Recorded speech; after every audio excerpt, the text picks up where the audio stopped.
Guten Morgen zum Tag des Grand Finale. Wir sind wieder gepackt. Unser Zelt ist abgebaut. Wir haben heute Morgen eine herrliche Lichtstimmung zum Sonnenaufgang genossen. Aber es ist arschkalt. Also es war auch heute die kälteste Nacht. Und wir haben das auch gesehen. Also eigentlich war jede Nacht zuletzt die kälteste Nacht. Also es wird jetzt immer kälter. Und jetzt müssen wir uns erstmal ein bisschen warm laufen, dass das wieder alles in die Gänge kommt. Gestern Abend war es doch ja ein bisschen hektisch. Also es hat ja geregnet. Wir mussten gucken, wie wir das mit dem Kochen regeln. Haben dann immer kleine Regenpausen genutzt, weil tatsächlich das Vorzelt einfach zu klein ist, um darin zu kochen. Das funktioniert einfach nicht. Und deswegen war es gestern Abend noch mal ein bisschen stressig sozusagen, dass wir auch wirklich was zu essen kriegen. Um 23 Uhr hatten wir dann 2 Essen gekocht, einen Nachtisch gekocht, auch einen Tee getrunken. Und dann waren wir aber auch so knülle und haben keine Aufnahme mehr gemacht und wollten einfach nur schlafen. Das ist sowieso sehr charakteristisch für diese Tour. Wir sind abends einfach immer so kaputt und fertig und ich glaube, wir schlafen auch immer sofort ein. Das ist schon Wahnsinn, das fordert hier. Das ist mit Sicherheit auch die Kälte und der Wind. Und wir laufen natürlich trotzdem ja auch jeden Tag irgendwie 27, gestern waren es sogar 28 Kilometer. In super weichem Gelände, wo man immer ins Leere tritt. Richtig. Was super anstrengend ist. Und das merkt man einfach. Also wir sind schon geschafft. Das kann man nicht anders sagen. Aber jetzt machen wir uns erstmal auf den Weg auf die letzten Kilometer. Wir haben noch 13 Kilometer vor uns bis nach Sisimiut. Die werden wir jetzt auch noch gut packen. Und dann gehen wir erstmal in den Supermarkt. Und dann geht's in den Supermarkt. Genau, wir freuen uns schon auf alles, was es hier gibt. Wir wissen ja gar nicht, was es hier gibt. Wir lassen uns überraschen. Aber wir haben Bock auf Süßkram und irgendwelche Schweinereien und Leckereien. Da haben wir gerade geschlafen. Und jetzt geht's hier noch ein Stück dem See entlang.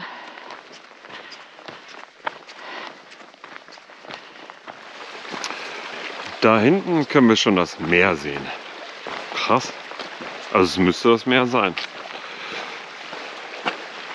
Ist nicht mehr weit.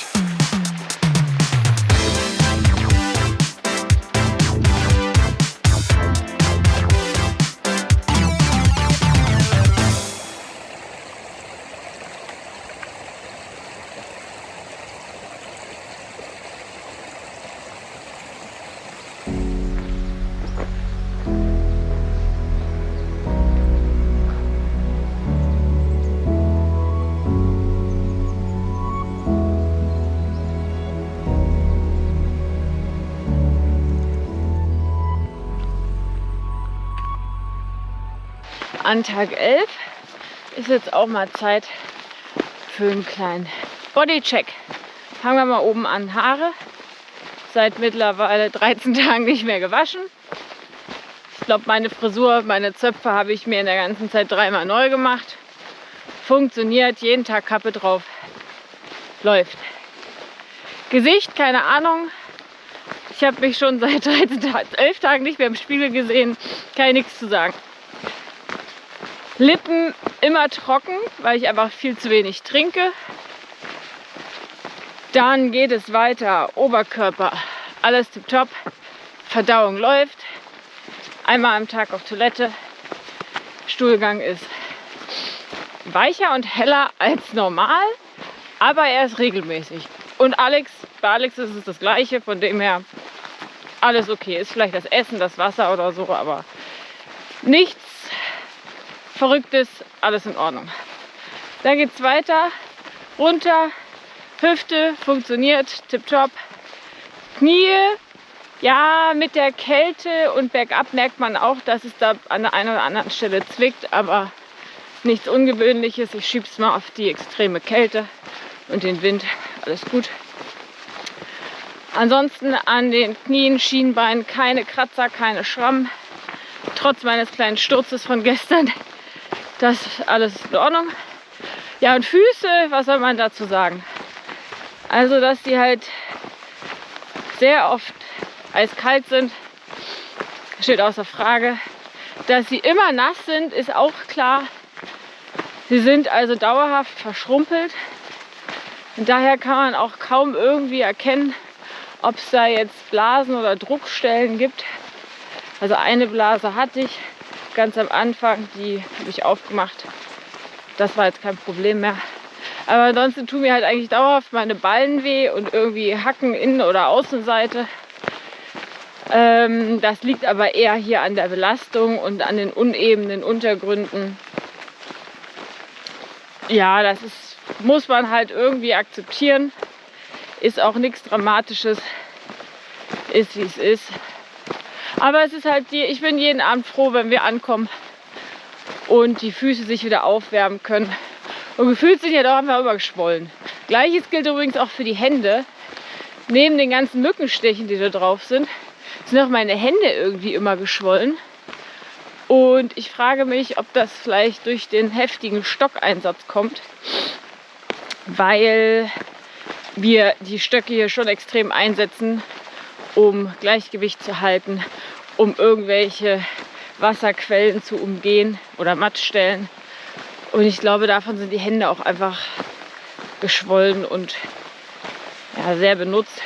Ja, und das letzte sind noch die Fingerkuppen, die sind irgendwie total aufgeraut. Also immer wenn wir irgendwie so einen Stoff berühren, also unser Schlafshirt oder was auch immer, das bleibt irgendwie immer an den Fingerkuppen hängen. Also als ob die ganz fein aufgeriffelt sind und ganz aufgeraut sind.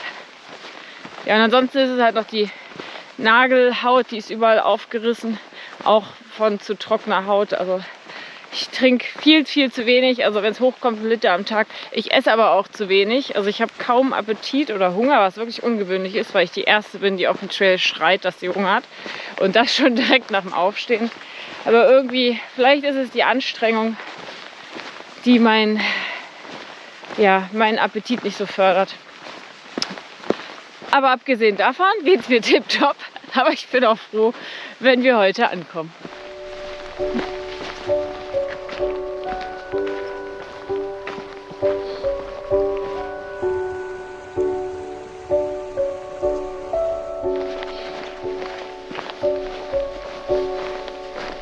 Wir sehen das erste Mal Sisimiut und dort das Meer.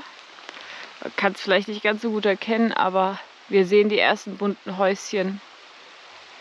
Schön. Das Ziel ist in greifbarer Nähe.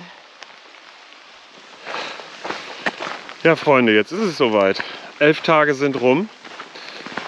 Wir haben 11:30 Uhr und da vorne ist Sisimiut. Und das bedeutet, dass wir unser Ziel erreicht haben. Wir sind von Kangerlussuaq bis nach Sisimiut gelaufen. Wenn dir das Video gefallen hat, lass gerne einen Daumen nach oben da und schreib uns mal in die Kommentare, ob du auch schon hier warst oder was du anders gemacht hättest. Und wenn du Lust hast, sehen wir uns hier zu einem neuen Abenteuer irgendwo da draußen wieder.